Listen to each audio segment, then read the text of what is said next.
Hi guys, K.A.L.Y Vlogs here, and for today's video, I wanted to discuss and talk about which Funko has done better for this particular character. So we have here Sauron from Lord of the Rings, and as you can see, there are different versions of Sauron from the different products that Funko has made over the years. So we have a Funko Pop version ni Sauron, a soda version ni Sauron, and a Blockbuster Rewind version ni Sauron. So again, we're gonna do some discussion and comparison for this video. So let's get started. Okay guys, so you might wonder, medyo kakaiba nga naman yung for today's video, no? Why am I doing a comparison or like a further discussion of something that's been released by the same company? So here's the thing guys, so this is something that I did wanna talk about. So we all know that Funko is the company that makes bubble heads, and apologies for the background noise that you're hearing kasi may dumaan lang na sasakyan. So very sorry for that one. Anyways, going back. So just to give you guys a brief introduction. So Funko is a company that makes, of course, the bobblehead figures that you see today, which are this one, like characters that have a bit of small bodies with huge heads and eyes. So that's the Funko Pop that you know. But for those who are not aware of what other products that Funko has released through the years, so meron silang mga nilabas what they call as the Funko Soda Figure. So they come in these kinds of cans, and then they also released, I guess a couple of years ago, then also what they call naman a Blockbuster Rewind. So they resemble like mga DVDs that, you know, Blockbuster is like a store in the US wherein you can rent or buy DVDs. So Funko has also released figures or a couple of characters from this line in particular. So that's the reason why I wanted to do a discussion on this one, you know, just to talk about yung mga differences ng itsura ni Sauron from the different lines that Funko has released. And perhaps we can start with the Funko Pop version, of course, the most common one. So just to show to you guys, so this is the back part. So it does show you guys the other characters that you can collect, and this is from an old set that you can collect way back years ago. And then this is the front. So inlist ko lang yung parang plastic insert niya. And again, apologies for the background noise. So again, this is the front. Inlist ko lang yung plastic yung na-insert kung saan naka-housing si Sauron usually. So you have here the Funko Special Edition na sticker, and then it's a glow in the dark actually, and it's number 1487 in the Pop Movies line. So you have to see, malayo-layo na rin talaga ang Pop Movies line, like we've expanded it so much. So ayan, showing to you guys here, see Sauron out of box. So taking a look at the figure, so overall I really love the design that Funko has done with this one, especially yung parang artwork dun sa front face niya ng helmet. You can see like small intricate designs. The back part, not much, but you see yung mga parang umbok-umbok sa helmet, and then of course the cape action looks good. And then baka nga magtaka kayo bakit parang ganito naman kaputla ng color ni Sauron, kasi nga again, this is a glow in the dark, and I've tested na actually yung glow niya. It doesn't glow that much when I'm using my phone flashlight. So I think the best way this would work is if I use a black light. That's what I have been seeing in a couple of videos in YouTube and even on Google, to use a black light na flashlight, you know, and then use it for a glow in the dark na figure, you know, to best represent its glow in the dark na features. So ayan siya, and then I think one small thing that some would not notice if you don't take it out of the box is yung base he's on, like yung kasama niyang platform. So as you can see here dito sa bottom part niya, I'm not sure if you're able to see it guys, it's his torn up yung slice niya na fingers, and then yung one figure in particular does have the ring na suot niya. So that's a very nice detail or feature that Funko has included here. And again, apologies dun sa parang clapping sound. So I'm really sorry about that kapag meron yung mga in-between moments na dumadaan. Anyways, really sorry about that. Anyways, next, let's actually proceed here with the Funko Soda Figure. So again, these are like figures that come in this kinds of can. And then the way for you to open them is through the top part by popping it. So sorry, medyo struggling akong buksan. And then whenever you do open it, they actually come in a black na parang plastic bag, so that you won't know if you get the chase or not, because just an FYI guys, for Funko Soda, they always put something here like a find the chase figure. So for this one, I believe the chase figure of Sauron is ito, yung hawak niya ata yung malice. I think meron siyang hawak na weapon or probably something else. But I'm pretty sure it's a weapon. So I'm just gonna, put it here guys sa picture again. Ayun siya. Anyways, and then as you can see, the limit niya is only up to 8,000 pieces. And then yun nga, for you to know whether or not you get the chase, this does come with like a pog, and the pog is like on the outside, hindi siya nasa loob ng plastic. Then it does show you this. So ayan, so that's Sauron, and then the back part shows you yan, regular Sauron lang siya.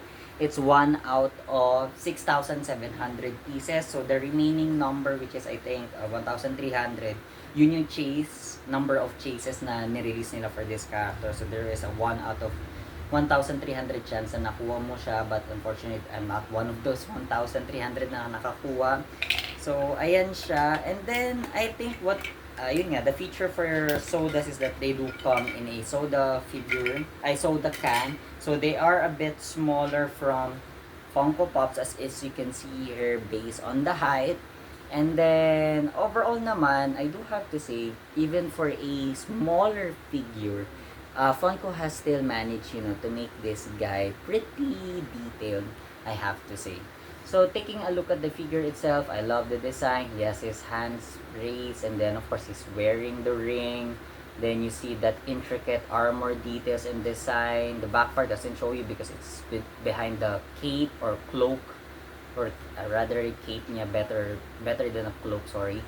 So ayan, and then the helmet naman, it's pretty nice naman. I guess what threw me off lang here with my particular soda of Sauron is yung top horns niya. I don't know if you're able to notice it. So if you see, this one is very straight up, and then this one is not exactly straight up. I don't know if you're able to see that. It's medyo tabingi siya. I don't know if that was intentional, but I'm trying to look at my Funko Pop na Sauron. I mean, it doesn't look like that. I mean, mukhang pantay yung horns niya dito eh. And then this one, I don't know what happened with that one. So, I might have to check some reference material on the actual movie and itsura niya in the books. Kung ganito ba yung itsura ng yung horn part ng helmet niya. Pero I mean, the Funko Pop has that one. So, I think from this point pa lang, medyo may konting plus and downsides na. But, design-wise naman, both still do look amazing. And then let's proceed to the last one. So this is a Blockbuster Rewind. So again, they resemble like a DVD or a VHS type. So Blockbuster is a store in the US where you can buy or rent DVDs. Similar dito sa Philippines, what we have is Video City back then. Na ganun din siya where you can buy and rent DVDs. So when you open this box, ganito yung itsura niya on the inside. So he's like placed in an insert. And then he also does come with like a character card na kasawag nila. So sorry about that. So ito, yan, you can see you have here si Sauron na parang meron kang ID card or parang rental card niya, and then the back shows you the Blockbuster Rewind. And then an FYI also guys, Blockbuster does include a chase version also with this one, similar with Funko Soda. So the back part show you here nga, ayan, find the chase, but you don't know what it looks like. And if tama ako, I'm gonna pop it here, yung picture. I believe this is the chase version for the Sauron na Blockbuster Rewind. I think he's holding yung palantir with yung design of the eye, yung mata ni Sauron. So that's a very interesting thing that they've done for the chase figure. Him holding the palantir, and the palantir would show yung eye ni Sauron. So I guess it's showing to you yung ano pa siya, parang may body form pa siya versus na mata na lang siya na naka-vision through the palantir. So that's an interesting thing to do as a chase version. And then yung color ng card niya is also different. I think it's reversed kapag chase. Mas parang yung back part is more of a yellow finish as compared with this one. But I'm not sure. I mean, I guess I have to check na lang din. So anyways, that again. And then here is the the Blockbuster version. So this guy is actually quite shorter pa than a Funko Soda. So you can see here there is some height differences from smallest to tallest. So this is the smallest from the line. So again, this is Sauron naman na Blockbuster version. So again, taking a look at the figure, pretty much the design is the same from the Funko Soda na version niya. I mean, yung same spike, same design finish, the back part with the cloak, and then the helmet. And see, look, this is where it comes to my mind. Bakit kay Funko Soda different siya? If you see the helmet here, the horn part of his helmet, guys, pantay naman to. Same with the Funko Pop. So I don't understand bakit dito sa Soda na to hindi siya pantay. Or maybe this is just some product defect or slightly print or manufacturer error. I'm not sure kasi bakit din yung horn niya dito sa Blockbuster Rewind niya na version, pantay naman yung horns dun sa helmet. So I really don't know what happened with that. So overall, I do have to say, Funko has still done an amazing job, putting Sauron as the character into a Funko Pop version, and then into a Soda, and then into a Blockbuster Rewind version. For the Funko Pop, there's I think two versions of him. Yung first one was from yung unang labas ng Lord of the Rings or from The Hobbit. I'm not sure. I don't have that in my collection because that was released way back years ago na like more than a decade na siya. 2014, 2015 or 2013 even. I'm not sure. I might just check it on the internet or what later. But anyways, again, what was the point of this video? I just wanted to show to you rin guys yung mga different versions of characters that Funko has released, from my Funko Pop version to a Soda version and to a Blockbuster Rewind version. Now, I guess the next big question is, should Funko continue pursuing more of the Lord of the Rings na Funko Pop characters in the different lines that they've released? My answer was probably yes. Pero recently kasi, Funko has announced that they will be discontinuing now with the Soda line. So I guess there's an answer to that already. We're not gonna see any more Soda Lord of the Rings na figures more in the future. But just an FYI then guys, that they released a couple figures din naman from the Lord of the Rings na line in a Soda version. So they did release, I think, a Galadriel, a Frodo, Bilbo, Arwen. I'm not sure if they release Legolas or other characters pa, but as far as I know, the ones that I'm sure na meron na nakikita ko pa in the secondary marketplace at sa Shopee is a Frodo and a Galadriel. So if I have the money, I'll definitely be buying those two, because again, any Lord of the Rings na characters or figures that I can get from Funko, I'll definitely get them for my collection. And then for the Blockbuster Rewind, I'm not sure if they've already discontinued it, pero parang so far kasi with the new releases coming in from last year and this year, I'm not seeing any more from the Blockbuster Rewind. So I guess Funko has also discontinued it kasi parang the way I see it or how I understood it is that hindi siya bumenta talaga with the people, given na it's just like a Soda version except it's in a Blockbuster Rewind, and then it's the same price din sila pareho, and then there is no number specific on the number of regular versus with the chase, since there is a chase version for this one. So definitely they're not gonna be making any more. I guess that's what I'm also sure of. And then for this one, the other Lord of the Rings na characters that they release probably is Gandalf, which I do have in my collection. If you haven't watched a recent video of mine, buying that from Bully Boy Collectibles, go check it out na lang guys on my channel.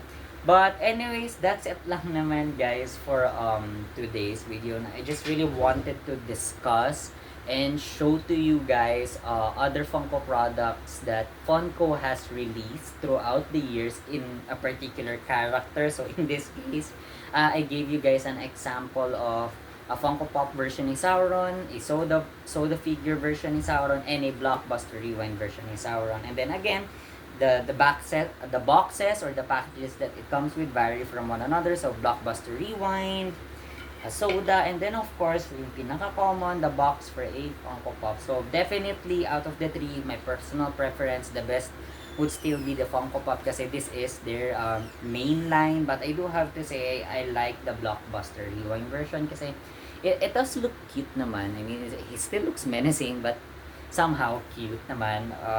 It's a nice something na, you know, it's one of those characters that I have out of the box. Kasi nga, syempre, pag nilagay mo naman siya dito, hindi mo siya makikita. The same goes with a soda version. So, anyways, ayun lang naman. That's it for today's video, guys. And I hope you enjoyed it naman somehow.